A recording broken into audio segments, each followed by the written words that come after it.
옛날 아주 먼 옛날에 호랑이가 담배를 피우고 산신령이 구름을 타고 내려오던 시절 강원도 깊은 상월짝이 어느 마을에 최부자라는 사람이 살고 있었습니다. 이 마을은 첩첩산중으로 둘러싸여 있어 사시사철 맑은 물이 흐르고 가을이면 단풍이 온 산을 붉게 물들이는 아름다운 곳이었으나 험한 산세만큼이나 사람들의 발길이 드문 외진 곳이기도 했습니다. 최 부자는 조상 대대로 물려받은 논밭이 많아 마을에서 제일 가는 부자였고 그의 기와집은 으리으리하여 99칸 대궐이 부럽지 않을 정도였습니다. 곳간에는 쌀이 넘쳐나고 마당에는 하인들이 분주하게 오갔지만 이 집안에는 딱 하나 부족한 것이 있었으니 그것은 바로 대를 이을 아들이었습니다. 최 부자는 나이가 50이 넘도록 스을해 자식이 없어 늘 수심이 가득했고 명산대차를 찾아다니며 불공을 들이는 것이 그의 유일한 일과였습니다. 그러던 어느 해 늦가을 찬바람이 문풍지를 울리며 겨울을 재촉하던 무렵에 최 부자의 집안에 마침내 기다리던 아기 울음소리가 힘차게 울려 퍼졌습니다. 첫 번째 부인을 병으로 일찍 여의고 뒤늦게 맞이한 새 부인이 낳은 귀한 아들이었기에 최 부자의 기쁨은 이루 말할 수 없이 컸고 온 집안이 잔치 분위기로 들썩였습니다. 마을 사람들도 모두 몰려와 최 부자의 등남을 축하해 주었고 최 부자는 덩실덩실 춤을 추며 하인들에게 술과 고기를 넉넉히 내어주어 그 기쁨을 함께 나누었습니다. 아기의 얼굴은 보름달처럼 환하고 눈빛은 별처럼 초롱초롱하여 장차 큰 인물이 될 상이라며 오가는 사람들마다 칭찬을 아끼지 않았으니 최 부자는 이제야 조상님들 뵐 면목이 섰다며 안도의 한숨을 내쉬었습니다. 그러나 그 기쁨과 환희는 그리 오래가지 못했으니 아기가 태어난 지 100일이 지나도록 뒤집기를 하지 못하고 다리에 힘이 들어가지 않는다는 사실을 알게 되었기 때문입니다. 100일 잔치를 준비하던 어느 날 아기의 기저귀를 갈아주던 유모가 화들짝 놀라며 안방마님을 불렀고 달려온 새 부인과 최 부자는 아기의 다리가 마치 솜방망이처럼 축 늘어져 꼼짝도 하지 않는 것을 목격하게 되었습니다. 용한 의원을 불러 침도 놓아보고 좋다는 약재를 다 써보았지만 의원은 고개를 절레절레 흔들며 아기가 선천적으로 하반신을 쓰지 못하는 불구를 타고났다고 진단했습니다. 하늘이 무너지는 듯한 충격에 최 부자는 그 자리에 주저앉아 통곡했고 집안의 경사는 순식간에 초상집 분위기처럼 무겁게 가라앉고 말았습니다. 대를 이을 귀한 아들이 걷지도 못하고 평생 남의 도움을 받아야 한다는 사실은 자존심 강한 최 부자에게 받아들이기 힘든 시련이었으며 마을 사람들 사이에서도 수근거리는 소리가 돌기 시작했습니다. 사람들은 전생에 무슨 업보가 많아 저런 아이가 태어났느냐며 혀를 찾고 부유했던 최 부자 댁의 명성에 금이 가기 시작했습니다. 새 부인은 겉으로는 눈물을 흘리며 슬퍼하는 척했지만 속으로는 이 상황을 자신의 입지를 굳히는 기회로 삼으려는 무서운 계략을 꾸미기 시작했습니다. 그녀는 자신이 낳은 아이임에도 불구하고 불구인 자식이 집안에 재앙을 불러올 것이라며 최 부자의 불안한 마음을 교묘하게 파고들었습니다. 그녀는 밤마다 최 부자의 귀에 대고 속삭이기를 다리를 못 쓰는 아이가 집안의 주인이 되면 가문이 망할 것이며 이는 조상님들이 노하여 내린 벌이니 애군을 막기 위해서는 모진 결단을 내려야 한다고 부추겼습니다. 처음에는 말도 안 되는 소리라며 버럭 화를 내던 최 부자였지만 날이 갈수록 마을의 흉흉한 소문과 집안의 우환이 겹치면서 점점 새 부인의 말에 귀를 기울이게 되었습니다. 때마침 기르던 소가 이유 없이 죽어나가고 창고에 불이 나는 등 굳은 일이 연이어 발생하자 최 부자의 마음속에는 아들에 대한 연민보다 가문을 지켜야 한다는 강박관념이 더 크게 자리 잡게 되었습니다. 시간이 흘러 아이가 3살이 되었지만 여전히 안진뱅이 신세를 면치 못하자 새 부인의 구박과 모함은 더욱 노골적으로 변해갔습니다. 그녀는 아이가 밥을 먹을 때마다 밥벌레라며 눈치를 주었고 하인들이 아이를 업어주려고 하면 버릇이 나빠진다며 매몰차게 막아섰습니다. 어린아이임에도 불구하고 눈치 빠른 아이는 자신의 처지를 아는지 부모 앞에서는 울지도 않고 그저 맑은 눈망울로 허공만 응시하곤 하여 보는 이들의 마음을 더욱 아프게 했습니다. 최 부자는 그런 아들을 볼 때마다 가슴이 미어지는 듯한 아픔을 느꼈지만 한편으로는 이 아이가 자신의 앞길과 집안의 명예에 걸림돌이 된다는 생각에 괴로워하며 술로 밤을 지새우는 날이 많아졌습니다.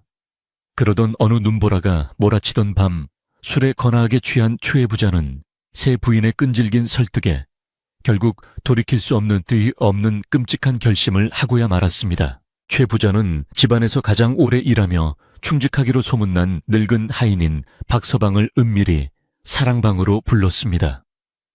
박서방은 최 부자의 조부 때부터 이 집안을 섬겨온 터라 집안의 대소사를 누구보다 잘 알고 있었으며 어린 도련님을 누구보다 안타깝게 여기며 남몰래 돌봐주던 인물이었습니다.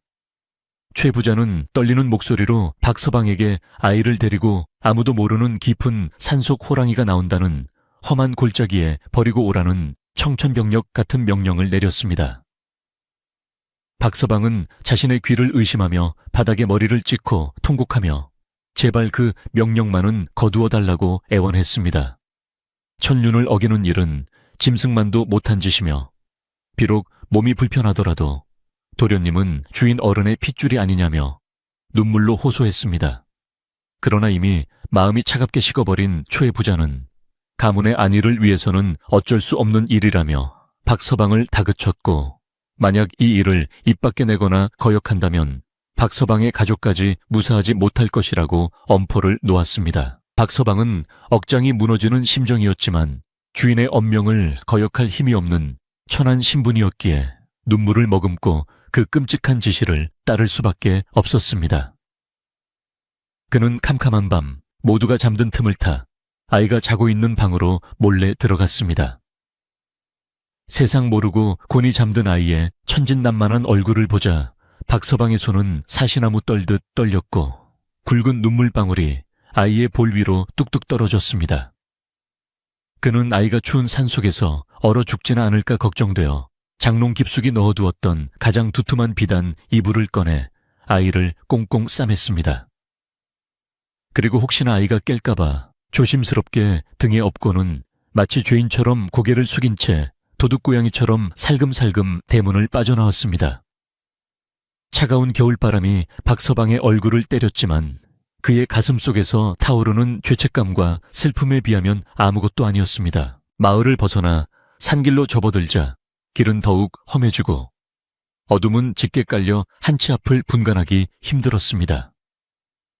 늑대의 울음소리가 멀리서 들려오고 나뭇가지가 바람에 흔들리며 기괴한 소리를 내었지만 박서방은 두려움보다 등에 업힌 어린 생명을 제 손으로 버려야 한다는 사실에 더 큰 공포를 느꼈습니다. 그는 일부러 사람들이 다니지 않는 가시덤불 숲을 헤치며 산 중턱을 넘어 더 깊은 곳, 사람들이 호랑이 골짜기라고 부르며 얼씬도 하지 않는 곳을 향해 발걸음을 옮겼습니다. 아이는 박서방의 등에서 느껴지는 온기에 안심했는지 가끔 잠꼬대를 할 뿐 울지 않았고 그럴수록 박서방의 마음은 칼로 도려내는 듯 아려왔습니다. 도련님, 이 못난 놈을 용서하십시오. 부디 다음 생에는 튼튼한 다리를 가지고 태어나 마음껏 뛰어노십시오. 박서방은 속으로 수천 번, 수만 번 빌고 또 빌었습니다. 한참을 걸어 산세가 험하기로 유명한 절벽 아래 비바람을 피할 수 있는 작은 바위 동굴 앞에 도착했습니다. 이곳은 짐승들의 발자국조차 드문 곳으로 아이를 두면 꼼짝없이 굶어 죽거나 산짐승의 먹이가 될 것이 분명한 장소였습니다. 박서방은 떨리는 손으로 아이를 바위 틈 안쪽 마른 낙엽이 쌓인 곳에 조심스럽게 내려놓았습니다. 아이는 잠에서 깨어 눈을 비비며 박서방을 올려다보았는데 그 눈빛이 너무나 맑고 고요하여 박서방은 차마 눈을 마주칠 수가 없었습니다. 아이는 자신이 버려진다는 사실을 모르는 듯 방긋 웃어 보였고 그 미소는 박서방의 가슴에 평생 지울 수 없는 대못을 박았습니다. 박서방은 준비해온 주먹밥 몇 덩이와 물병을 아이 머리맡에 놓아두고 마지막으로 아이의 옷매무새를 다듬어주며 오열했습니다. 도련님, 부디 추위에 떨지 말고 잠드소서. 이 늙은이의 죄는 죽어서 갚겠습니다. 박서방은 차마 떨어지지 않는 발길을 돌리며 뒤를 돌아보지 않으려 안간힘을 썼습니다. 그가 몇 발자국 떼지 않았을 때 뒤에서 할아범 어디가 하는 아이의 작은 목소리가 들려왔습니다. 그 소리는 벼락처럼 박서방의 귓가를 때렸고 그는 자리에 주저앉아 땅을 치며 소리 없이 울부짖었습니다. 하지만 다시 돌아가 아이를 데려온다면 최 부자가 아이를 더 험한 꼴로 만들지도 모른다는 생각에 박서방은 이를 악물고 귀를 막은 채 산 아래로 내달리기 시작했습니다. 거친 숨을 몰아쉬며 산을 내려오는 내내 아이의 목소리가 환청처럼 들려와 그의 귓가를 맴돌았습니다. 산 아래로 내려온 박서방은 최 부자의 집 대문 앞에서 한참을 서성이다가 차마 안으로 들어가지 못하고 행랑채 구석에 웅크리고 앉았습니다. 집안은 쥐 죽은 듯 고요했고 안방에서는 불이 꺼진 채 정막만이 감돌고 있었습니다. 최 부자 역시 잠들지 못하고 죄책감에 시달리고 있을지 아니면 홀가분해하고 있을지 알 수 없었으나 확실한 것은 이 집안에 씻을 수 없는 큰 죄악이 저질러졌다는 사실이었습니다. 새벽달기 울 때까지 박서방은 뜬 눈으로 밤을 지새웠고 그의 머리카락은 하룻밤 사이에 하얗게 샜습니다. 다음 날 아침 최 부자는 박서방을 불러 아이를 잘 처리했느냐고 묻지 않았고 박서방 역시 아무 말 없이 고개만 끄덕였습니다. 두 사람 사이에는 침묵만이 흘렀고 그 침묵은 아이의 생사를 묻어버리는 무언의 약속이 되었습니다. 새 부인은 아이가 사라진 것을 확인하고는 회심의 미소를 지었습니다. 그녀는 이제 집안의 모든 재산과 권력이 자신의 차지가 될 것이라 믿어 의심치 않았고 마을 사람들에게는 아이가 급병으로 세상을 떠나 조용히 장례를 치렀다고 거짓 소문을 퍼뜨렸습니다. 마을 사람들은 그 말을 반신반의하면서도 워낙 몸이 약했던 아이였기에 그럴 수도 있겠다며 수군거림을 멈추었습니다. 가엾은 아이의 존재는 그렇게 사람들의 기억 속에서 서서히 잊혀갔고 최 부자의 집은 겉으로는 다시 평온을 되찾은 듯 보였습니다. 그러나 그날 이후로 최 부자의 집에는 웃음소리가 사라지고 늘 찬바람이 감도는 듯 단 음산한 기운이 자리 잡게 되었습니다. 밤이면 어디선가 아이의 울음소리가 들리는 듯 하여 하인들은 공포에 떨었고 최 부자는 악몽에 시달리며 점점 야위어만 갔습니다. 한편 깊은 산속 바위 틈에 홀로 남겨진 아이는 박서방이 사라진 쪽을 하염없이 바라보다가 지쳐 잠이 들었습니다. 다행히 박서방이 덮어준 두꺼운 이불 덕분에 얼어 죽지는 않았지만 배고픔과 두려움은 3살배기 아이가 감당하기에는 너무나 큰 고통이었습니다. 해가 지고 다시 밤이 찾아오자 산속은 칠흑 같은 어둠에 휩싸였고 여기저기서 짐승들의 눈빛이 번득였습니다. 늑대무리가 아이의 냄새를 맡고 바위 근처로 어슬렁거리며 다가오기 시작했습니다. 아이는 본능적으로 위험을 감지하고 몸을 움츠렸으나 도망칠 다리가 없기에 그저 눈을 꼭 감고 바들바들 떨 뿐이었습니다. 늑대 한 마리가 날카로운 이빨을 드러내며 아이에게 달려들려는 찰나 어디선가 천지를 뒤흔드는 호랑이의 포효 소리가 들려왔습니다. 상군 샨준이라 불리는 거대한 호랑이가 바위 위에 나타나 위험 있는 자태로 늑대들을 노려보았습니다. 호랑이의 등장에 혼비백산한 늑대들은 꼬리를 내리고 줄행랑을 쳤고 호랑이는 아이에게 천천히 다가왔습니다.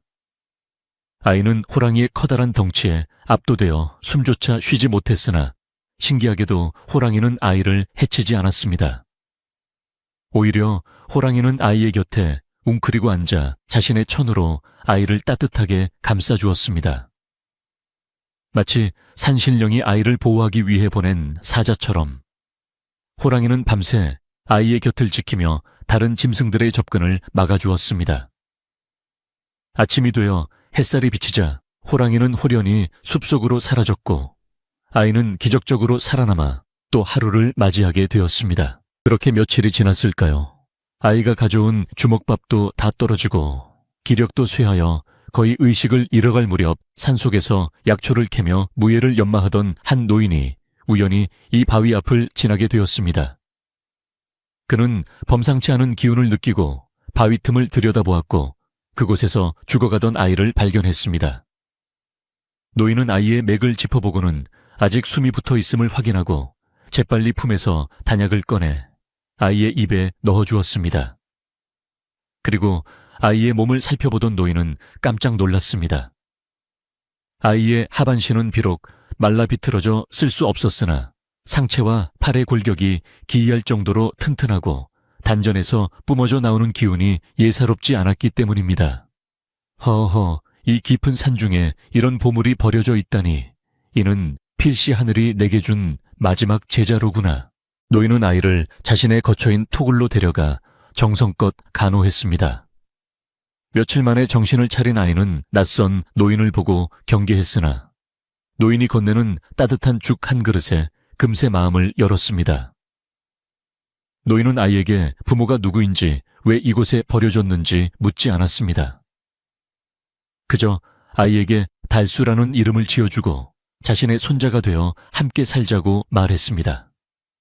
달수는 걷지 못하는 자신을 짐짝 취급하지 않고 따뜻하게 대해주는 노인에게서 처음으로 아버지의 정을 느꼈습니다. 노인은 달수에게 글을 가르치고 세상의 이치를 설명해 주었으며 무엇보다 중요한 것은 신체가 불편하다고 해서 마음까지 불구여서는 안 된다는 것을 강조했습니다. 달수는 노인의 가르침을 스펀지처럼 빨아들였고 비록 다리는 쓰지 못하지만 팔의 힘과 눈의 전기는 날이 갈수록 강해졌습니다. 노인은 달수에게 앉아서도 짐승을 사냥할 수 있는 활쏘기와 상체의 힘만으로 나무를 타는 법, 그리고 말 위에서 자유자재로 움직일 수 있는 기마술의 기초를 가르치기 시작했습니다.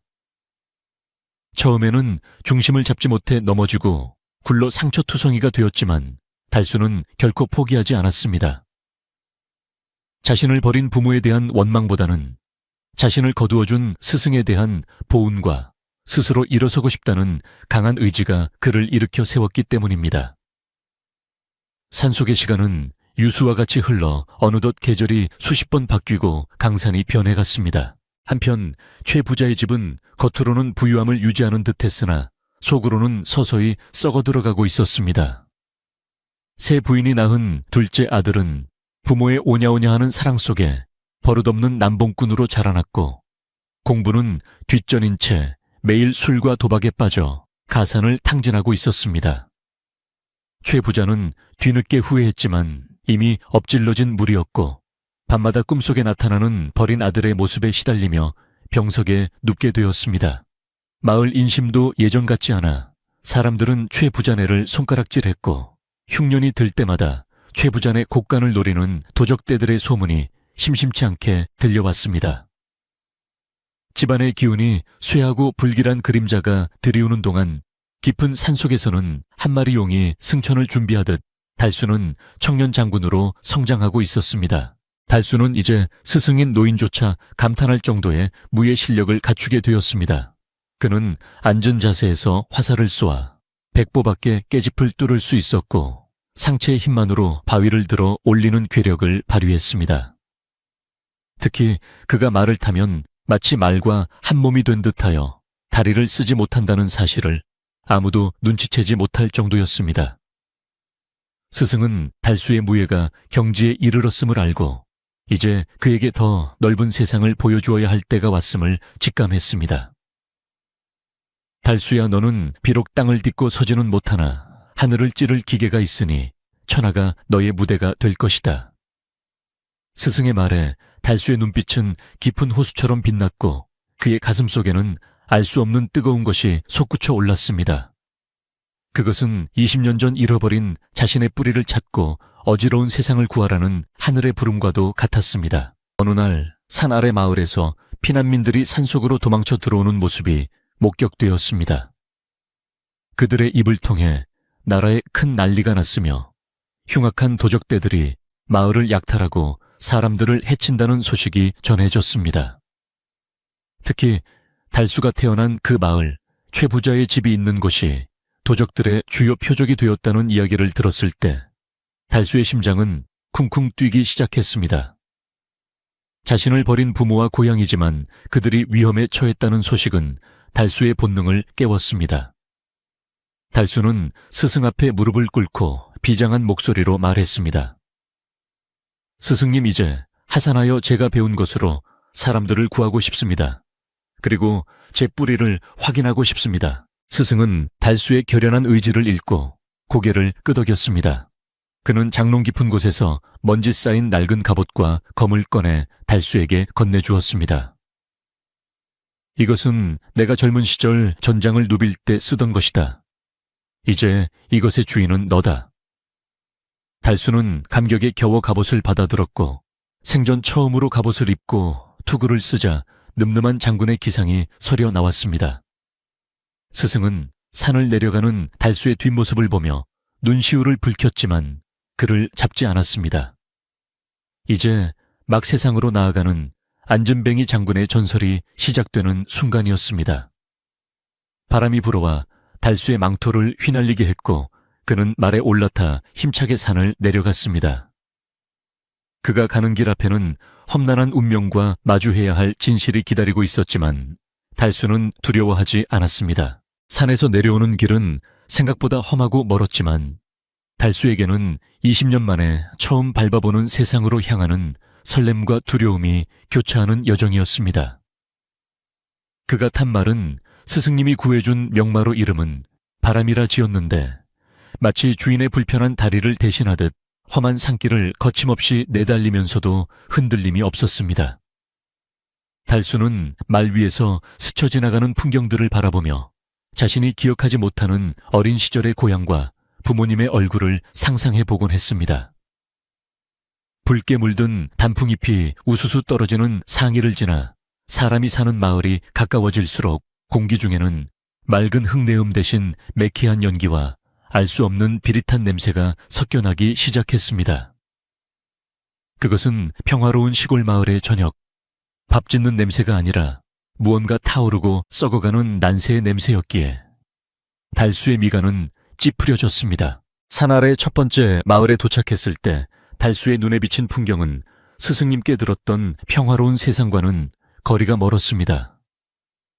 논밭은 관리가 되지 않아 잡초가 무성했고 길가에 쓰러진 허수아비는 마치 희망을 잃은 농부들의 모습처럼 처량하기 그지없었습니다. 마을 어귀의 장승은 반쯤 썩어 기울어져 있었고 오가는 사람들의 얼굴에는 생기 대신 깊은 주름과 수심만이 가득 차 있었습니다. 달수가 말을 타고 지나가자 사람들은 낯선 장수의 등장에 놀라 길을 비키면서도 혹시나 해를 입을까 두려워하며 아이들의 눈을 가리고 집 안으로 숨어들기 바빴습니다. 그들의 눈빛에 서린 공포를 보며 달수는 세상이 얼마나 흉흉해졌는지를 뼈저리게 느낄 수 있었고 자신의 고향인 최부자의 마을은 과연 무사할지 걱정이 앞섰습니다. 해질 녘이 되어 달수는 사람들이 제법 모여있는 주막에 들러 잠시 쉬어가기로 했습니다. 그는 자신의 정체를 숨기기 위해 삿갓을 깊게 눌러쓰고 불편한 다리가 눈에 띄지 않도록 말에서 내리지 않은 채 주모에게 국밥 한 그릇과 말죽을 부탁했습니다. 주막에는 거친 옷을 입은 장사치들과 피난 보따리를 맨 사람들이 모여 앉아 술잔을 기울이며 세상 돌아가는 이야기를 나누고 있었습니다. 그들의 대화 주제는 단연 근방을 휩쓸고 다니는 악명 높은 도적대, 흑풍단과 몰락해가는 최부자 댁의 이야기였습니다. 달수는 국밥을 먹는 척하며 귀를 쫑긋 세우고 그들의 이야기에 집중했습니다. 사람들의 입에서 나오는 이야기는 달수의 가슴을 후벼 파는 듯한 내용들이었습니다. 아이고, 그 최부자 양반도 이제 끝났어. 옛날에는 곳간에 쌀이 썩어날 정도로 부자였는데 자식 농사를 그리 망쳤으니 무슨 소용인가. 한 노인이 탁주를 들이키며 혀를 찼습니다. 그러자 옆에 있던 사내가 맞장구를 치며 목소리를 높였습니다. 그 둘째 아들놈 말인가. 이름이 만석이라지 그놈이 아주 가관이야. 아비가 병석에 누워 오늘 내일 하는데 약을 구하기는커녕 집안에 남은 세간살이를 팔아 읍내 기생집에 가져다 바친다는구만. 달수는 만석이라는 이름을 마음속에 새기며 주먹을 불끈 쥐었습니다. 자신의 이복동생이 집안을 망치고 있다는 사실에 분노가 치밀어 올랐지만 아직은 나설 때가 아니라고 판단하여 묵묵히 듣고만 있었습니다. 이야기는 계속 이어졌습니다. 게다가 그 흑풍단 놈들이 최 부자 댁을 다음 타깃으로 삼았다는 소문이 파다해 며칠 전에는 대문에다가 시뻘건 글씨로 경고장을 붙이고 갔다더군. 보름달이 뜨는 밤에 들이닥쳐 남은 재물을 싹쓸이하고 집을 불태우겠다고 말이야. 주막 안의 사람들은 공포에 질려 몸을 떨었습니다. 흑풍단은 단순히 물건만 훔치는 좀도둑이 아니라 사람을 해치고 마을을 쑥대밭으로 만드는 잔인한 무리였기 때문입니다. 최 부자댁 마님은 무당을 불러 굿을 한다고 난리라는데 굿으로 도적을 막을 수 있나? 어쯧 그 집안은 20년 전에 맏아들을 산에다 갖다 버릴 때부터 천벌을 받을 운명이었던 개야. 그 말에 달수의 심장은 쿵 내려앉았습니다.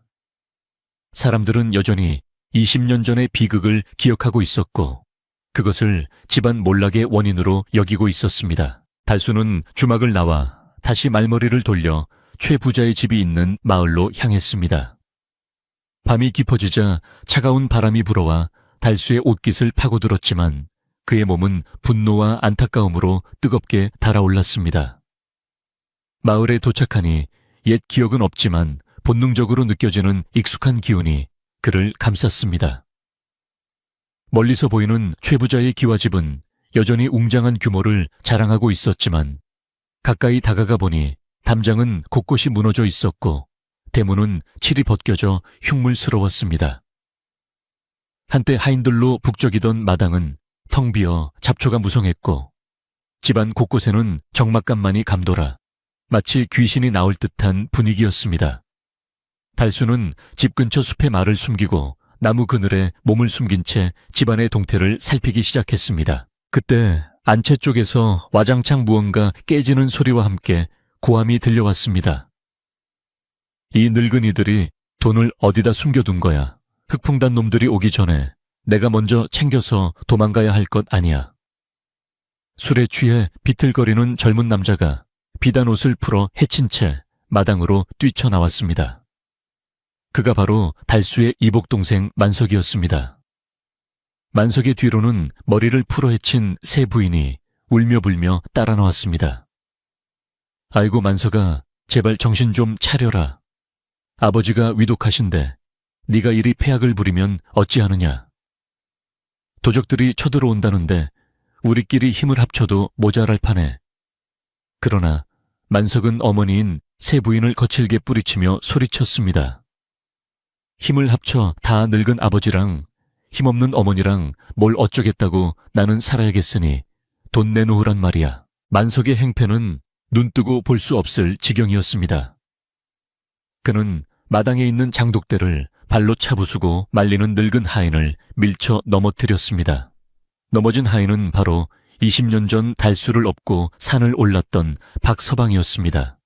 박서방은 백발이 성성한 노인이 되어 허리조차 제대로 펴지 못했지만 주인의 아들을 말리기 위해 안간힘을 쓰고 있었습니다.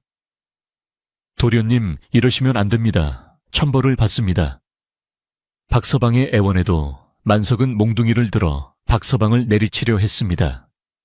숲에서 이를 지켜보던 달수의 눈에서 불꽃이 튀었습니다. 그는 당장이라도 달려나가 만석을 제압하고 싶었지만 지금 정체를 드러내면 더 큰 혼란이 올 수 있기에 입술을 깨물며 참아야만 했습니다. 다행히 안방에서 최 부자의 기침소리가 들리자 만석은 칫하고 침을 뱉으며 몽둥이를 내던졌습니다.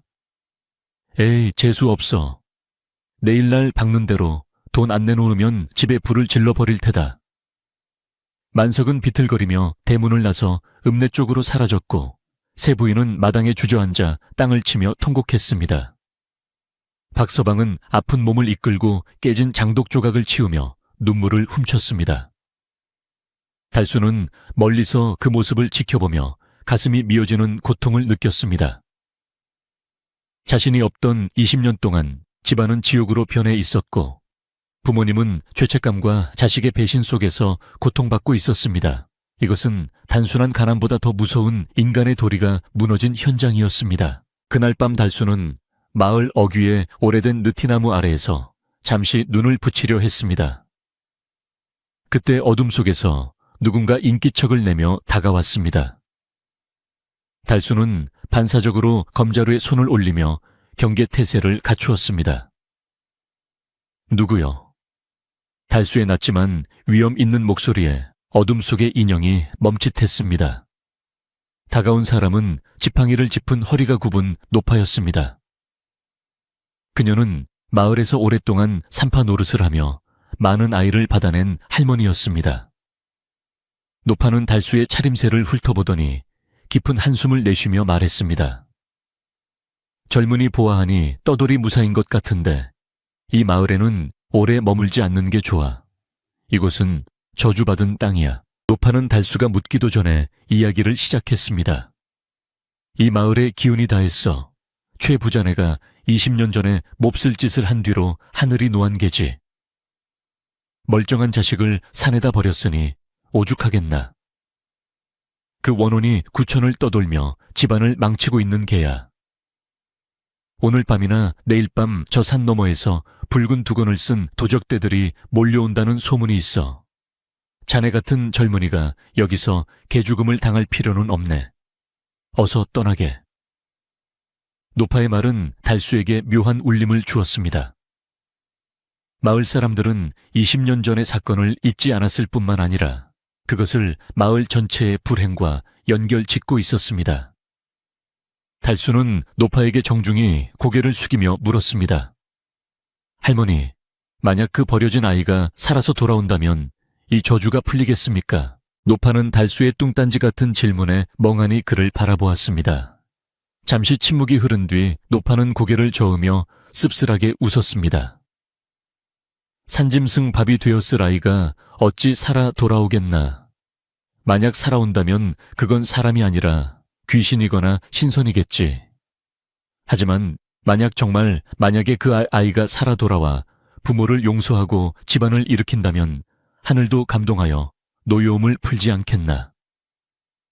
노파는 지팡이를 짚고 천천히 어둠 속으로 사라졌습니다. 달수는 노파의 뒷모습을 보며 마음을 굳혔습니다.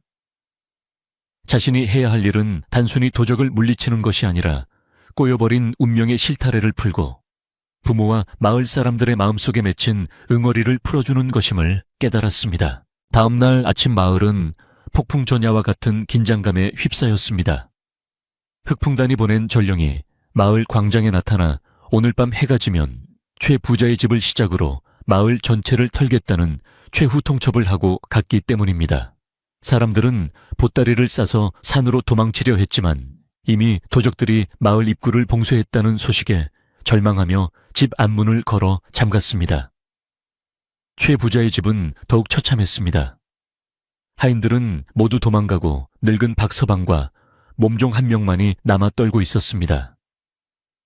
만석은 어젯밤 나간 뒤로 돌아오지 않았고 병석에 누운 최 부자와 겁에 질린 세 부인만이 텅 빈 집을 지키고 있었습니다.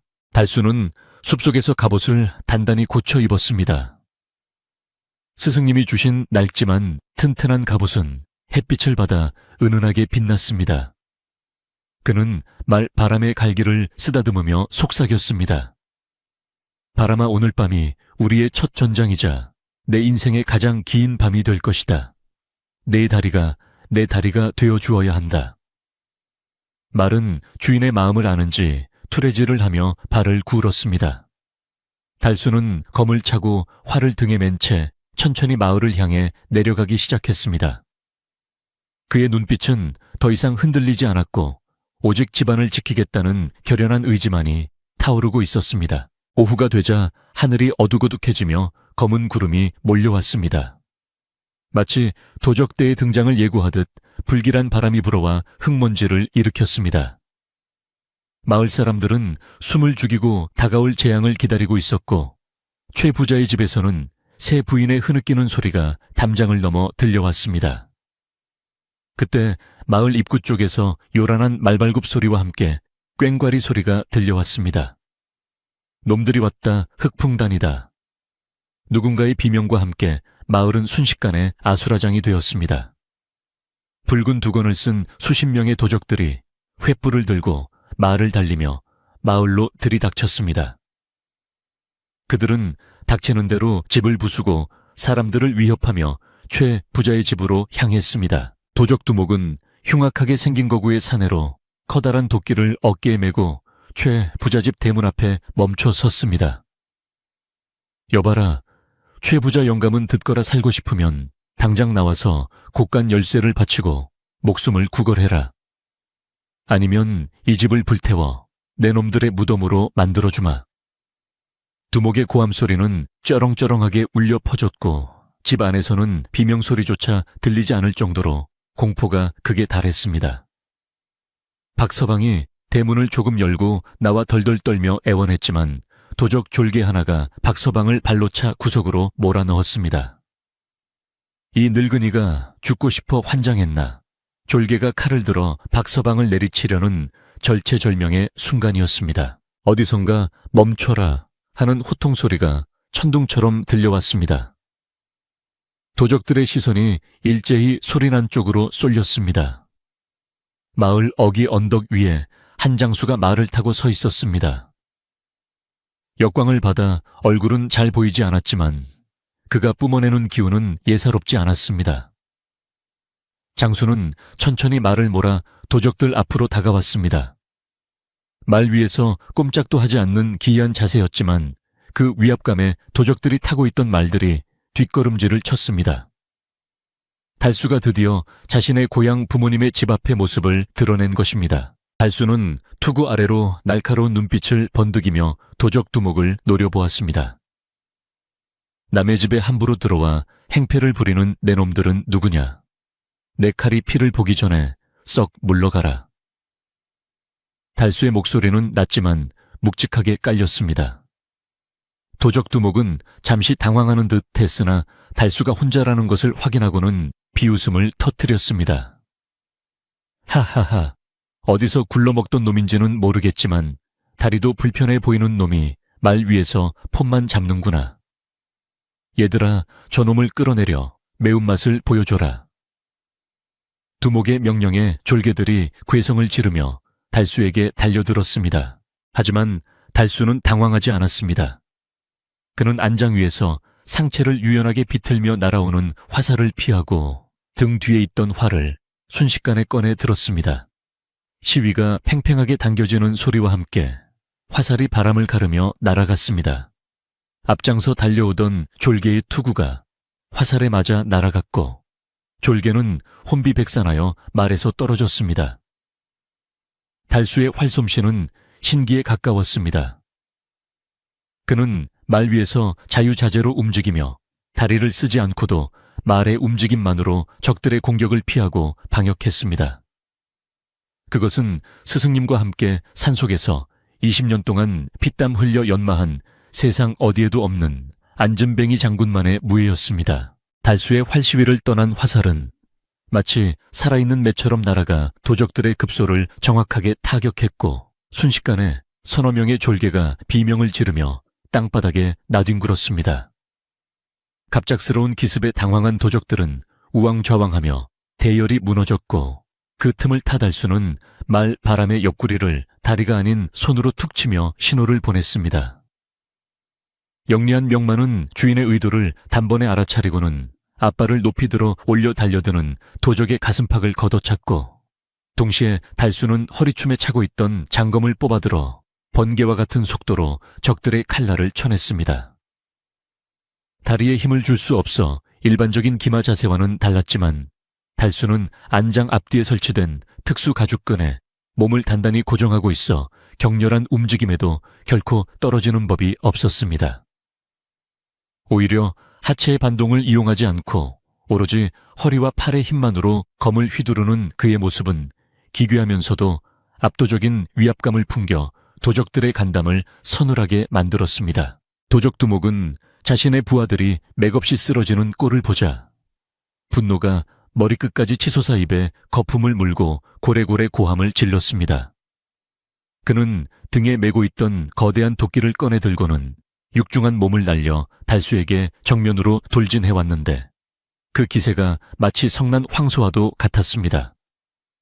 두목의 도끼가 공기를 가르며 달수의 머리를 향해 내리꽂히는 순간 달수는 말고삐를 급하게 당겨 말의 몸체를 비스듬히 기울이며 간발의 차이로 공격을 피했습니다. 도끼가 허공을 가르자마자 달수는 말의 회전력을 이용하여 검을 역수로 잡고 두목의 옆구리를 베고 지나갔습니다. 쇠와 쇠가 부딪히며 불꽃이 튀었고 두목은 갑옷이 찢어지는 충격에 비틀거리며 뒤로 물러섰습니다. 달수는 쉴 틈을 주지 않고 말의 방향을 바꾸어 다시금 두목을 압박해 들어갔는데 그 움직임이 물 흐르듯 자연스러워 도적들은 감히 끼어들 엄두조차 내지 못했습니다. 마당 구석에 웅크리고 있던 늙은 하인 박서방은 이 놀라운 광경을 숨죽이며 지켜보고 있었는데 그의 눈은 두려움보다는 어떤 낯익은 감정에 사로잡혀 흔들리고 있었습니다. 박서방은 젊은 장수가 말 위에서 보여주는 독특한 움직임을 유심히 관찰했는데 그것은 일반적인 무인들의 기마술과는 확연히 달랐습니다. 보통의 장수라면 발로 등자를 힘차게 밟아 말의 반동을 제어하고 일어서며 칼을 휘두르겠지만 저 젊은 장수는 엉덩이를 안장에서 떼지 않은 채 상체만을 유연하게 움직이고 있었기 때문입니다. 박서방의 머릿속에 20년 전 다리에 힘이 없어 축 늘어져 있던 어린 도련님의 모습이 섬광처럼 스쳐 지나갔습니다. 설마, 아니야, 그럴 리가 없어. 그 험한 산속에서 살아남았을 리가. 박서방은 고개를 세차게 흔들며 자신의 생각을 부정하려 했지만 가슴 한구석에서 피어오르는 뜨거운 희망과 의구심은 쉽게 가라앉지 않았습니다. 한편 집 안 깊숙한 곳 안방 장롱 뒤에 숨어있던 최 부자와 세 부인은 밖에서 들려오는 칼싸움 소리와 비명소리에 사시나무 떨듯 떨고 있었습니다. 특히 세 부인은 죄지은 것이 있기에 더욱 공포에 질려 있었는데 도적들이 들이닥쳐 자신을 해칠까봐 두려운 마음도 있었지만 왠지 모르게 밖에서 들려오는 낯선 장수의 호통소리가 자신의 심장을 옥죄어 오는 듯한 불길한 예감에 휩싸였습니다. 그녀는 병석에 누워있는 최 부자의 옷자락을 붙잡고 영감 도적들이 우리를 죽이러 온 게 분명해요. 만석이는 어디 가서 코빼기도 안 보이고 우린 이제 꼼짝없이 죽은 목숨이에요. 라며 울먹였습니다. 최 부자는 가쁜 숨을 몰아쉬며 천장을 바라보았는데 그의 눈가에는 회한의 눈물이 고여 있었습니다. 그는 몽롱한 의식 속에서도 밖에서 싸우고 있는 누군가가 자신의 집안을 지키기 위해 왔다는 것을 본능적으로 느끼고 있었습니다. 마당에서의 싸움은 점점 더 치열해져 갔고 도적들은 달수 한 사람을 당해내지 못해 쩔쩔매고 있었습니다. 달수는 다수의 적을 상대로도 전혀 밀리지 않았고 오히려 지형지물을 이용하여 도적들을 하나둘씩 무력화시켰습니다. 그는 마당 한가운데 있는 큰 감나무를 중심으로 말을 돌며 도적들의 시야를 교란시켰고 좁은 통로로 유인하여 한 명씩 각계 격파하는 전술을 구사했습니다. 도적 졸개 중 하나가 달수의 말 다리를 노리고 창을 찔러 들어왔을 때 달수는 몸을 날려 말에서 떨어지는 척하며 안장에 매달린 채로 몸을 거꾸로 뒤집어 졸개의 목을 베어버리는 묘기를 선보였습니다. 그 모습은 마치 고개사가 줄을 타는 듯 아슬아슬하면서도 기이하여 이를 지켜보던 도적들은 사람이 아니다, 귀신이다 라고 소리치며 뒷걸음질을 쳤습니다. 이 과정에서 달수의 다리가 허공에 힘없이 덜렁거리는 모습이 적나라하게 드러났고 도적들은 그제야 그가 하반신을 쓰지 못하는 불구임을 알아차렸습니다. 저 놈 다리 병신이다. 다리를 못 써서 말에서 못 내려오는 거야. 말을 쓰러뜨리면 꼼짝 못할 놈이다. 도적 두목이 악에 바친 목소리로 소리치자 잠시 주춤했던 졸개들이 비열한 웃음을 흘리며 다시 공격태세를 갖추었습니다. 그들은 달수 본인이 아닌 그가 타고 있는 말, 바람을 집중적으로 공격하기 시작했습니다. 그물을 던지고 돌을 던지며 말을 괴롭히자 아무리 명마라 해도 바람은 당황하여 울부짖으며 날뛰기 시작했습니다. 말이 중심을 잃고 비틀거리자 달수의 몸도 위태롭게 흔들렸고 그 틈을 타 도적 두목이 다시금 도끼를 휘두르며 달수의 등 뒤를 노렸습니다. 절체절명의 위기 상황 달수는 말의 목을 껴안고 바닥으로 구르듯 몸을 날려 말에서 분리되었습니다. 땅에 떨어진 달수는 일어설 수 없었기에 흙바닥을 기어야 하는 처지가 되었고 도적들은 승기를 잡았다는 듯 환호성을 질렀습니다. 그러나 그것은 달수의 치밀한 계산 속에 있는 행동이었습니다. 땅에 떨어진 달수는 당황하지 않고 오히려 낮은 자세가 주는 이점을 10분 활용했습니다. 그는 상체의 무시무시한 근력을 이용하여 두 팔로 땅을 짚고 몸을 팽이처럼 회전시켰습니다. 그의 검이 바닥을 휩쓸며 원을 그리자 방심하고 다가오던 도적들의 발목이 차례로 베어져 나갔습니다. 서서 싸우는 적들에게 바닥에 납작 엎드려 공격하는 달수는 그야말로 사각지대에서 튀어나오는 독사와 같았습니다. 다리가 잘린 도적들이 고통에 몸부림치며 쓰러지자 마당은 순식간에 아수라장이 되었습니다. 달수는 쓰러진 도적의 몸을 발판 삼아 다시 몸을 띄워 올렸고 근처에 있던 장독대 위로 훌쩍 뛰어올라 앉았습니다. 안진뱅이 장군의 진가는 말 위에서뿐만 아니라 땅 위에서도 여실히 드러나고 있었습니다. 박서방은 담장 너머로 이 믿기 힘든 광경을 목격하고는 다리에 힘이 풀려 주저앉고 말았습니다. 땅을 짚고 몸을 날리는 저 동작, 불편한 다리를 끌지 않고 팔 힘으로 몸을 지탱하는 저 모습은 20년 전 자신이 업어 키우던 아이가 방바닥을 기어다니던 모습과 겹쳐 보였기 때문입니다. 비록 지금은 갑옷을 입고 칼을 든 장수의 모습이지만 그 근본적인 움직임은 변하지 않았습니다. 박서방의 눈에서 굵은 눈물방울이 뚝뚝 떨어졌습니다.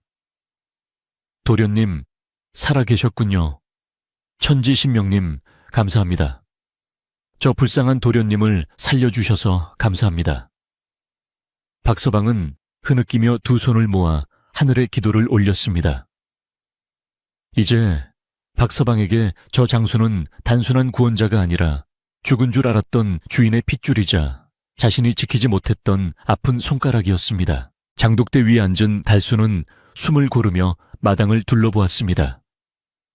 도적들은 대부분 부상을 입고 신음하고 있었고 두목 역시 다리에 깊은 상처를 입고 피를 흘리며 물러서 있었습니다.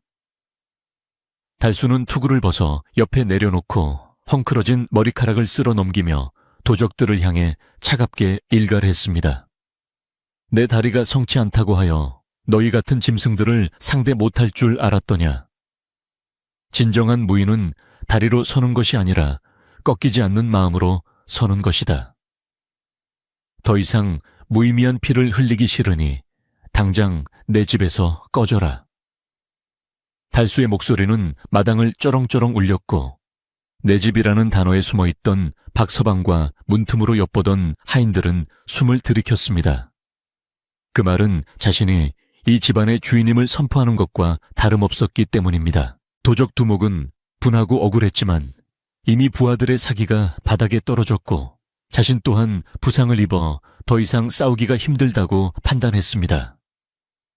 게다가 마을 사람들이 횃불을 들고 하나둘씩 최부자 집 주변으로 모여들고 있다는 첩보가 들어왔습니다. 두고 보자 오늘 이 치욕은 반드시 갚아주마. 두목은 이를 갈며 남은 부하들을 수습하여 황급히 대문을 빠져나갔습니다. 도적들이 썰물처럼 빠져나가자 마당에는 찢어진 깃발과 부러진 창, 그리고 낭자한 핏자국만이 남아 전투의 참혹함을 보여주었습니다. 달수는 도망치는 적들을 굳이 쫓지 않았습니다. 지금 그에게 중요한 것은 도적을 소탕하는 것보다 20년 동안 가슴속에 묻어두었던 한과 그리움을 마주하는 일이었기 때문입니다. 정적이 찾아온 마당 달수는 장독대에서 내려와 두 팔로 몸을 지탱하며 천천히 안차의 쪽으로 몸을 옮겼습니다. 그의 움직임은 느리지만 위험이 있었고 그 누구도 그의 불편한 걸음걸이를 비웃을 수 없었습니다.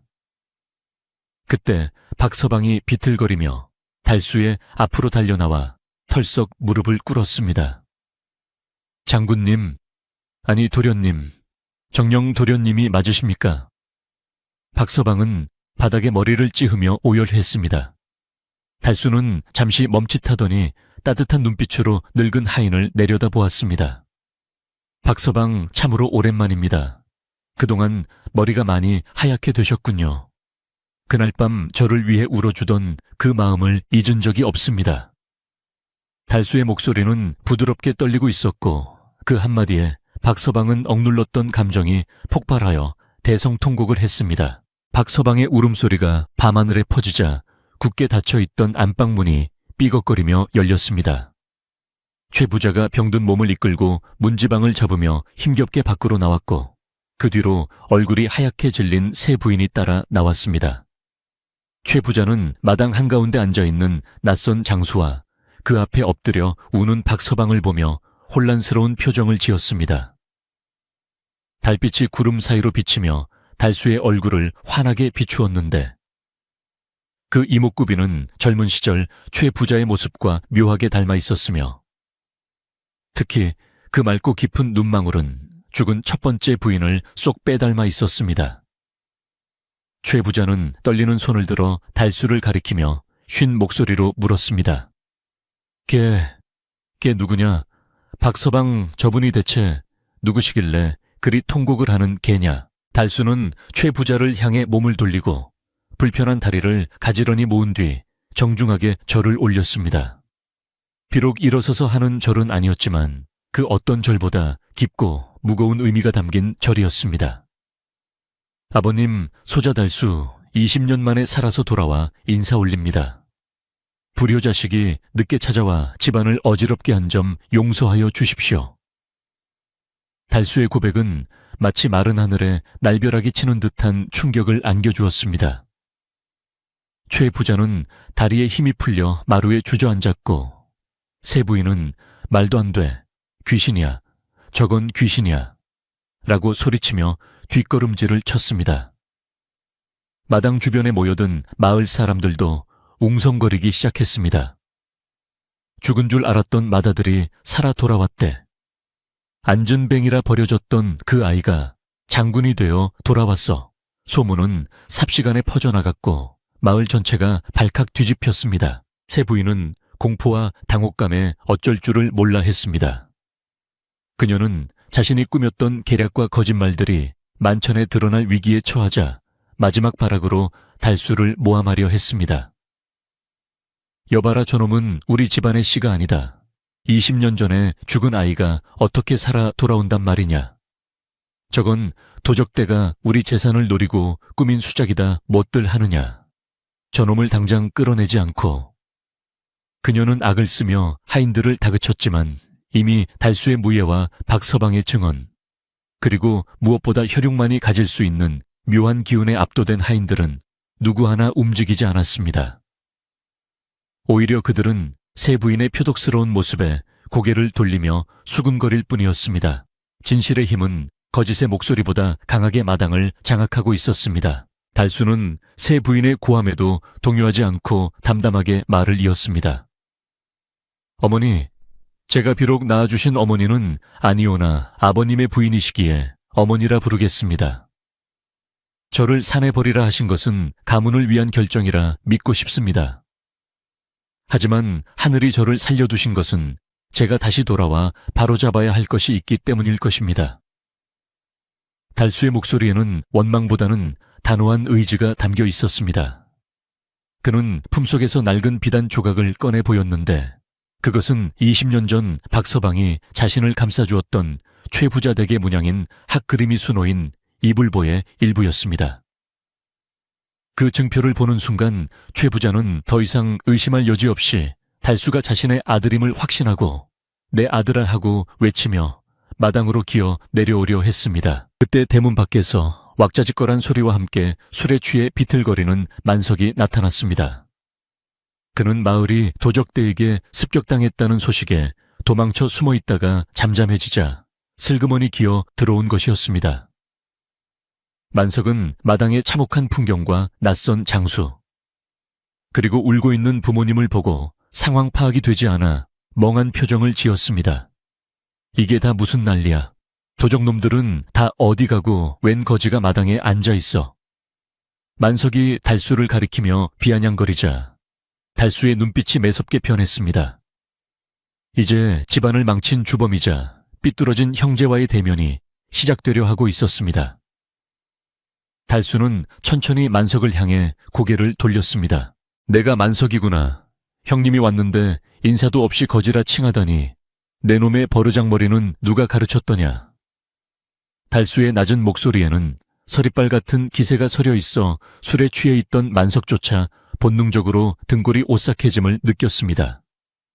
만석은 헛기침을 하며 센 척하려 했지만 달수가 내뿜는 기운에 눌려 뒷걸음질 쳤습니다. 형님이라니 나는 형 같은 걸 없어. 우리 형은 20년 전에 죽었다고. 만석이 소리치자 달수는 손을 뻗어 근처에 떨어져 있던 도적의 창을 집어들었습니다. 그리고 앉은 자세 그대로 창대를 바닥에 쾅 하고 내리찍었습니다. 땅이 울리고 흙먼지가 피어오르자 만석은 기겁하며 엉덩방아를 찧었습니다. 달수는 이제 모든 것을 바로잡을 준비가 되어 있었습니다. 도적들은 물러갔지만 집안 내부에 썩은 환부를 도려내는 일은 이제부터가 시작이었습니다. 그는 박서방에게 눈짓하여 대문을 활짝 열도록 했습니다.